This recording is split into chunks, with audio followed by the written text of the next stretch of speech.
안녕하세요. 박혜선입니다.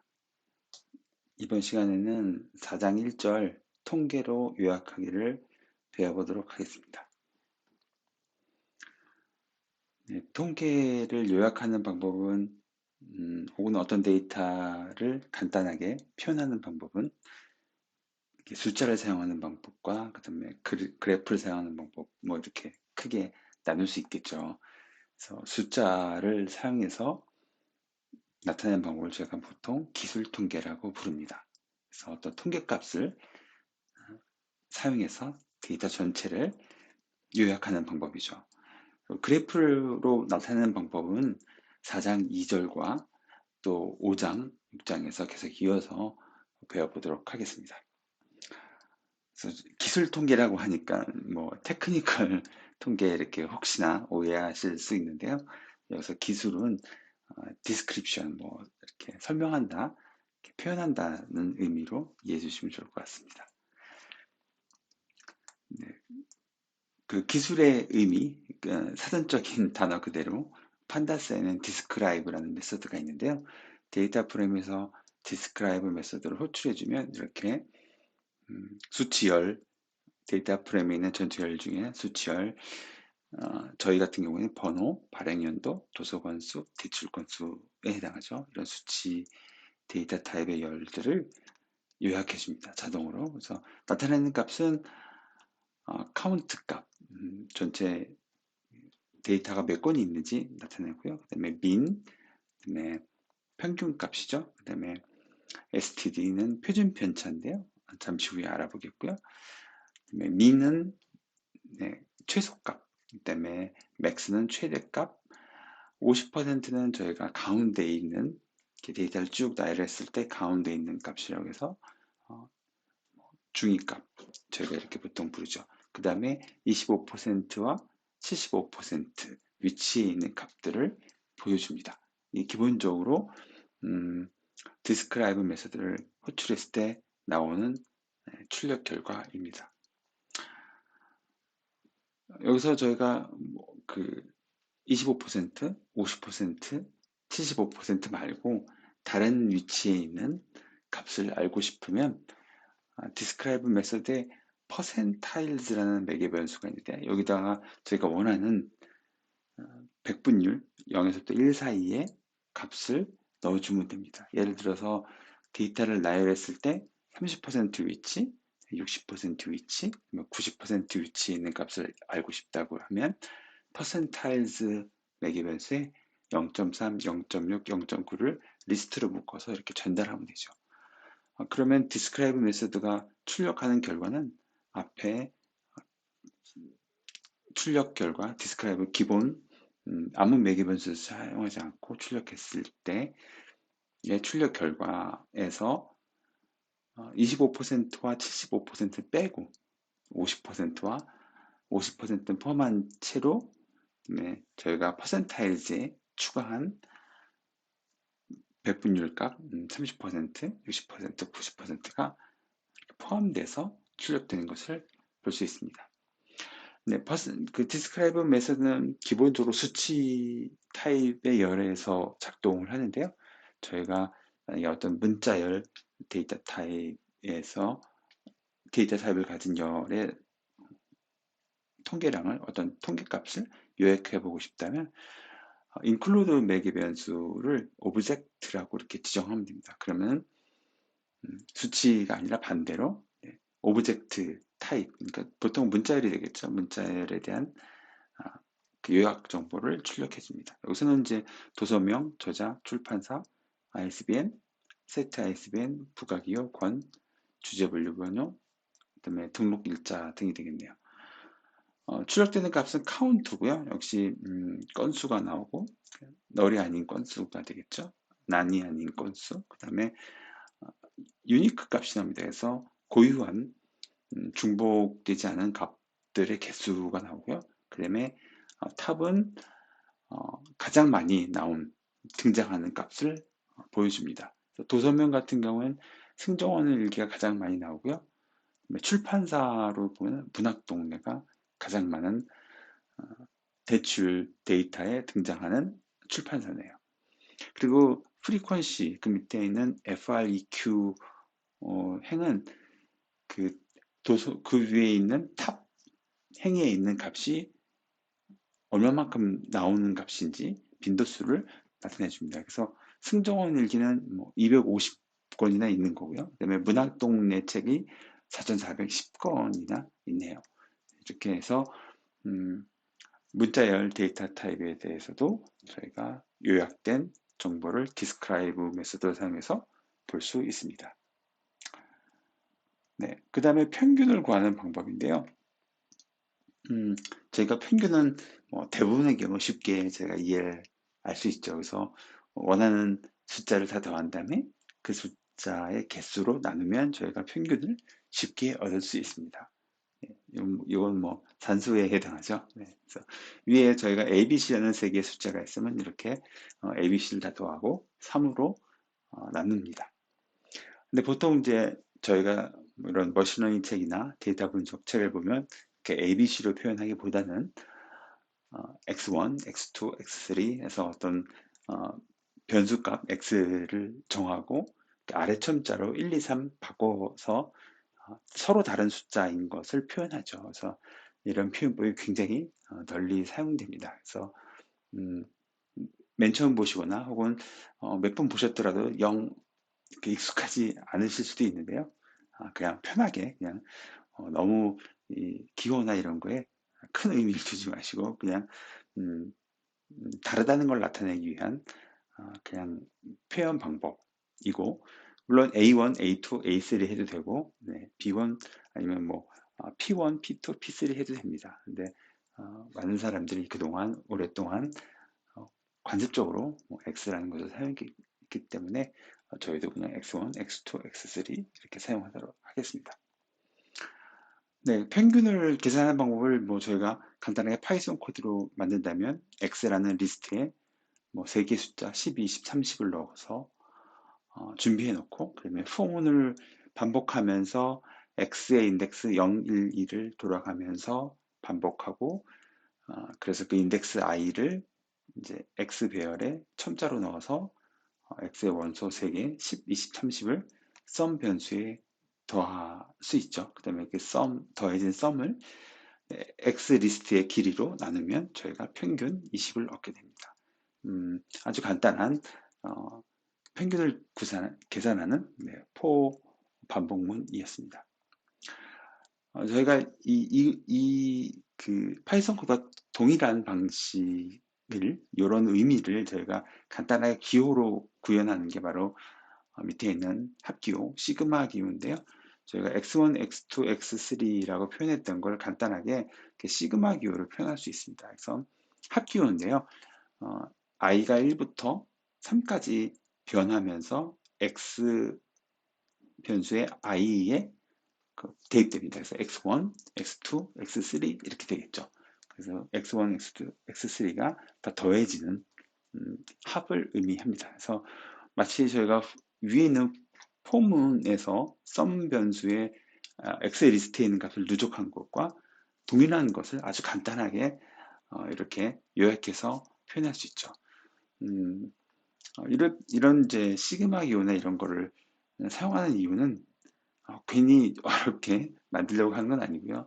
만약에 우리가 아주 많은, 지금 여기는 3개밖에 없지만 아주 많은 숫자를 더하거나 했을 때 분자에 다 그거를 나열하기가 힘들죠. 뭐 10개도 되고 1000개, 10,000개가 될 수도 있으니까요. 그래서 그런 많은 개수를 간단한 기호로 나타내기 위해서 사용합니다. 많은 그 개수의 합을 나타내기 위해서요. 예를 들면 이제 평균 대출 건수인데요. 저희는 지금 37만 6,770건의 그 도서 대출 데이터가 있거든요. 그래서 이거를 당연히 다 숫자를 쓸 수가 없습니다. 식으로. 그래서 이럴 때는 간단하게 시그마식을 써서 i부터 37만 6,770까지 변하고 그것이 xi에 첨자로 들어가서 모든 대출 건수의 합을 의미하는 것으로 저희가 이렇게 간단하게 표현할 수 있습니다. 물론 이제 부모로 나누는 숫자는 도서의 건수가 되겠죠. 37만 6,770으로 나누면 됩니다. 당연히 저희가 이게 식으로 표현할 때는 이렇게 시그마 기호를 쓰지만 계산할 때는 아주 간단하겠죠. 판다스는 평균을 계산하는 간단한 민 함수를 제공해 줍니다. 그래서 저희가 원하는 대출 건수 열에서 민 메서드를 호출하면 11.59라는 값이 간단하게 출력됩니다. 저희가 아주 간단한 그리고 자주 등장하는 수식에 대해서만 이 책에서 언급하고 있으니까요. 음, 음, 수학이 조금 어렵게 느껴지시더라도 부담 갖지 마시고 한두 번 자꾸만 보다 보면 네, 익숙해질 거라고 생각이 됩니다. 시그마 기호는 그냥 덧셈, 여러 개의 숫자를 덧셈하는 것을 간단하게 표현하기 위해서 나타내는 수학 기호입니다. 네, 그 다음에 중앙값이 있는데요. 중앙값은 아까 저희가 describe 메소드에서 봤듯이 50%에 위치한 값입니다. 그래서 큰 것부터 작은 것까지, 작은 것부터 큰 것까지 쭉 저희가 가진 데이터를 나열했을 때 제일 가운데 있는 값이 바로 중앙값, 50% 위치에 절반 위치에 위치한 값이겠죠. 그래서 메서드는 미디언 메서드를 사용하고요. 저희가 대출 건수 열에서 미디언 메서드를 호출하면 아까 디스크라이브 메서드를 호출했을 때 결과와 똑같은 6.0이 나옵니다. 그래서 가운데 있는 값이 6.0이 되는 거죠. 예를 들어서 저희가 대출 건수가 만약에 홀수라면 가운데 있는 값을 고르기가 쉽겠죠. 근데 만약에 데이터의 개수가 짝수일 경우에는 가운데에 두 개가 이렇게 있는데 어떤 걸 선택해야 될지 좀 애매하죠.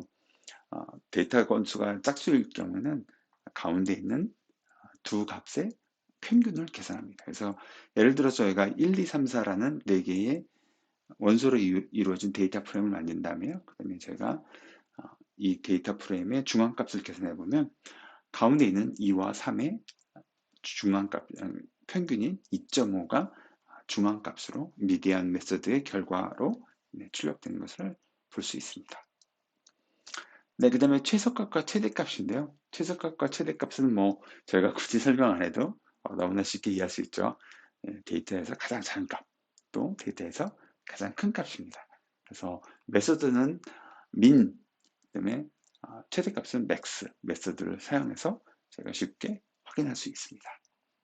재밌는 건 저희가 최소는 0이고 음수는 없겠죠. 당연히 대출 건수니까 만약 음수가 나온다면 뭔가 좀 이상하겠죠. 데이터를 잘못 만들어졌거나. 최대 대출 건수는 1765로 굉장히 많은데 중앙값은 6이었거든요. 아까. 그러니까 상식적으로 생각했을 때 최대가 1700인데 가운데 있는 값이 6이라면 6보다 작은 그러니까 대출 건수가 작은 것들의 데이터가 굉장히 많다는 꽤 많다는 의미로 저희가 이해할 수 있을 것 같습니다. 네, 그 다음에 이제 분위수인데요. 저희가 아까 describe 메소드에서 퀀타일즈 매개변수 사용해서 여러 분위에 있는 값을 계산했지만 별도로 저희가 판다스는 퀀타일이라는 메소드를 제공해 줍니다. 그래서 저희가 원하는 퍼센트 백분율의 값을 0에서 1 사이의 값으로 지정을 해주면 원하는 값을 저희가 얻을 수 있습니다. 가령 저희가 퀀타일 0.25 하면 일렬로 나열했을 때 25% 위치에 있는 값을 출력해 주고요. 밑에처럼 리스트로 보낼 수 있습니다. 그래서 25%에 위치한 값, 50%에 위치한 값, 그 다음에 75%에 위치한 값을 얻고 싶으면 이렇게 리스트로 묶어서 전달해 주고요. 그러면 2.0, 6.0, 14가 각각 출력됩니다.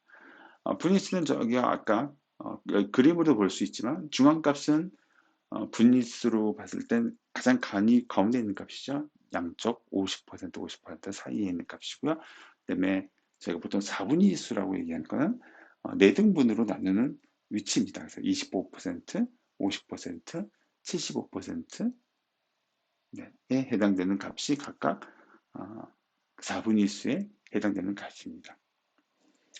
만약에 저희가 퀀타일 0.9 이렇게 요청하면 4.6이 출력되는데요. 이 그 4.6이 출력되는 값이 제가 1, 2, 3, 4, 5라는 이제 시리즈 객체를 만들었을 때 0.9의 위치가 4와 5 사이에 있거든요. 그래서 아까 중앙값은 가운데 있는 두 값을 평균해서 저희가 얻었지만 이 경우에는 이제 평균하면 안 되겠죠. 그래서 비례식을 간단히 세워서 90% 위치에 있는 값을 계산합니다. 그래서 4가 75% 위치에 있는 값이고 5가 100% 위치에 있는 값인데요. 그럼 이제 90% 위치에 있는 값은 비례식으로 간단히 저희가 이렇게 만들어서 대문자 A 대 소문자 A는 대문자 B 대 소문자 B다. 이렇게 해서 비례식을 간단히 그 옆에 보시면 이렇게 만들 수 있습니다. 그래서 저희가 원하는 것은 스몰 b에 대한 소문자 b에 대한 값이니까 스몰 b에 대해서 정리를 해서 계산하면 0.6이 됩니다. 이게 퀀타일 매기 변수의 기본 처리 방식입니다. 분위수에 대해서 간단히 저희가 알아보았고요. 책에서는 어떤 숫자가 있을 때 역으로 몇 퍼센트에 위치한 값인지를 알아내는 방법을 간단히 설명을 하고 있습니다. 그래서 여기에 대한 메소드는 따로 판다스에서 제공해 주지는 않지만 간단하게 저희가 불리한 비율을 만들어서 처리하는 방법을 설명하고 있으니까요. 참조해 주시면 좋을 것 같습니다.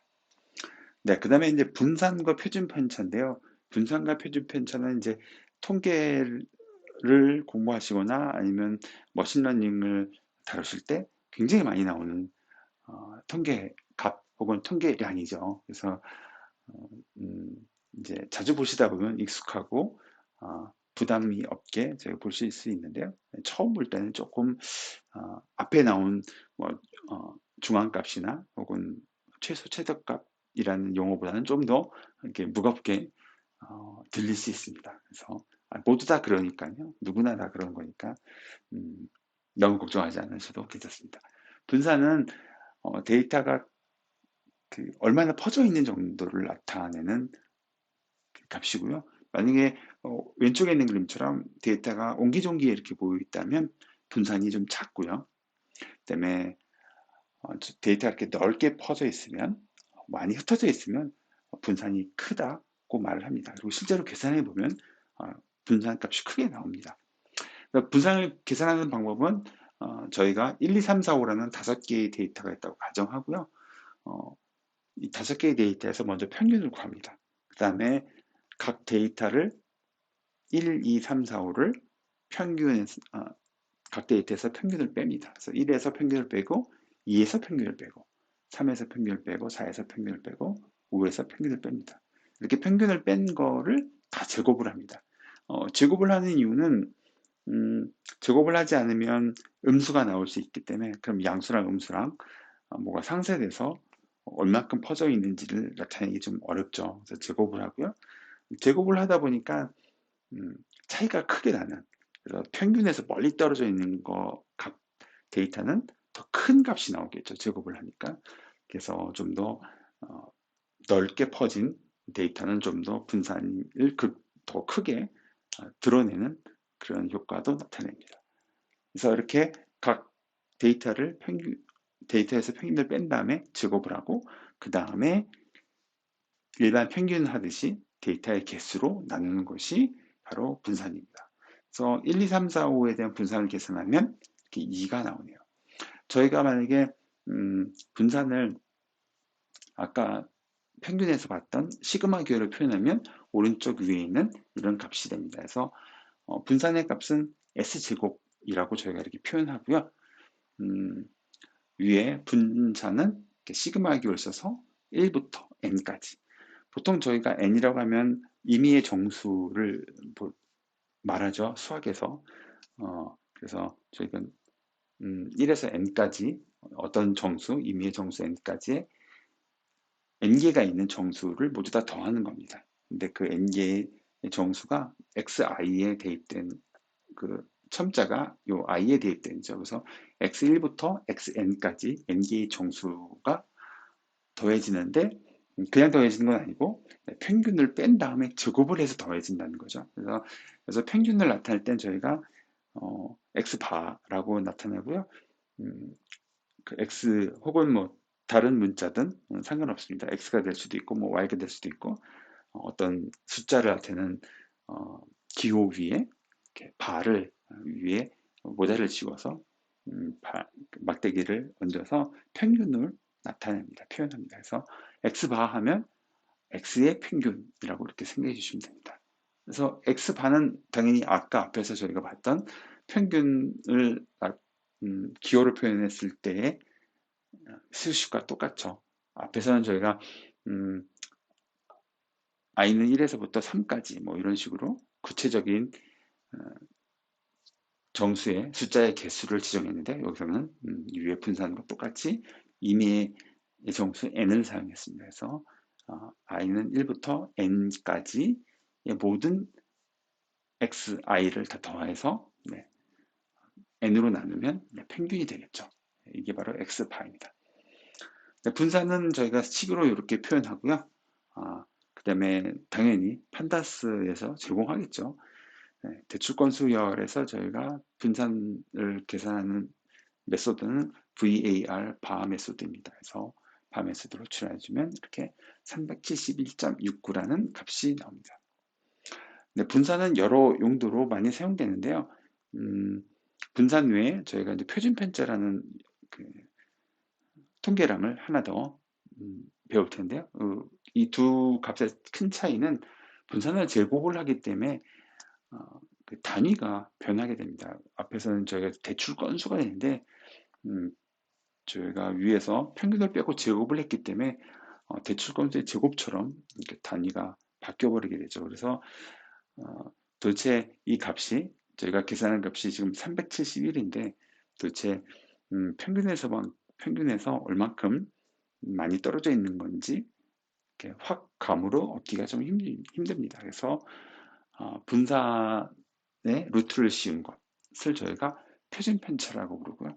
루트를 씌우면 이제 단위가 똑같이 대출 건수가 되기 때문에 조금 더 평균에서부터 대출 건수 몇 건만큼 보통 떨어져 있네. 뭐 이런 식으로 감을 얻기가 훨씬 용이합니다. 그래서 분산의 요 위에 있는 식에 단순히 저희가 루트를 씌워서 제곱근을 취한 것이 바로 표준 편차입니다. 그래서 아까 앞에 있는 식과 똑같죠. 근데 저희가 루트만 그 식에다 씌워서 계산한 것이 표준 편차고요. 루트를 씌웠기 때문에 아까 앞에서는 S제곱이라고 했는데 저희가 S라고 이렇게 보통 표준 편차를 표현을 합니다.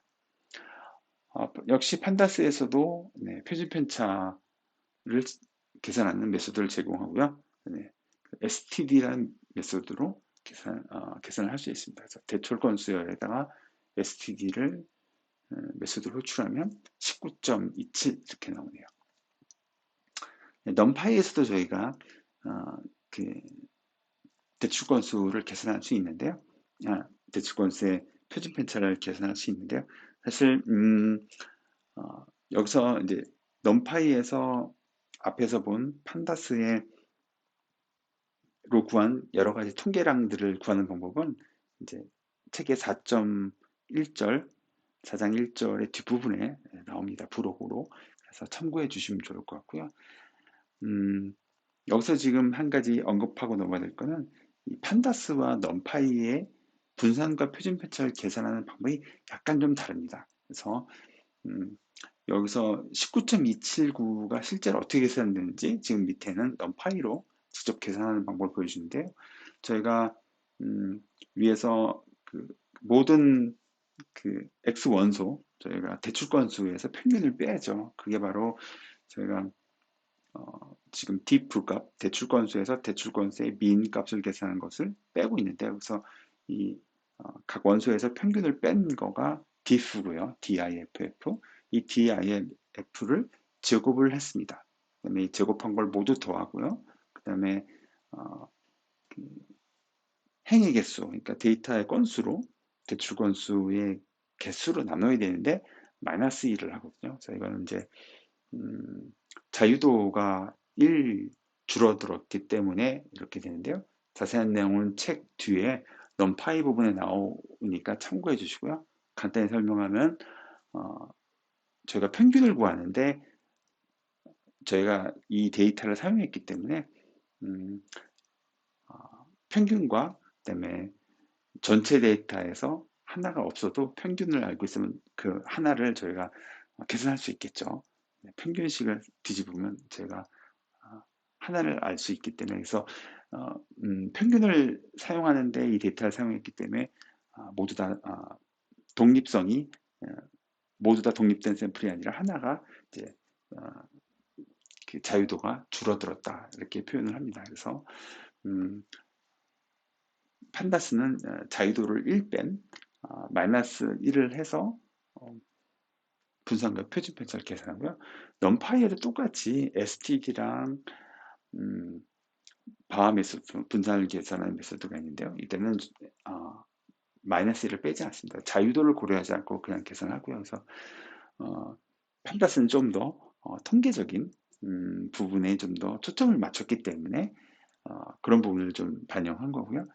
음, 넘파이 같은 경우에는 통계보다는 약간 좀 머신러닝 쪽에 많이 사용하기 때문에 그렇게 대부분 이제 마이너스를 넣고 빼고가 결과에 큰 영향을 미치지 않기 때문에 그냥 어, n을 나눠서 그 표준 편차와 분산을 계산합니다. 그래서 책을 보시다가 어떤 책은 분산을 말하는데 어, n을 나누고 어떤 책은 n-를 나누고 이런 경우를 이제 이렇게 보실 수 있는데요. 뭐 두 책이 다 틀린 게 아니라 이제 바라보는 관점에 따라서 자유도의 샘플의 자유도를 엄격하게 고려하느냐 안 하느냐의 차이 정도로 이렇게 봐주시면 되고요. 실제 상황 사용할 때는 어, 대부분 저희가 가진 샘플들이 많기 때문에 그렇게 수십 개 사용하고 이러진 않죠. 꽤 많은 샘플들을 저희가 다루기 때문에 데이터를 다루기 때문에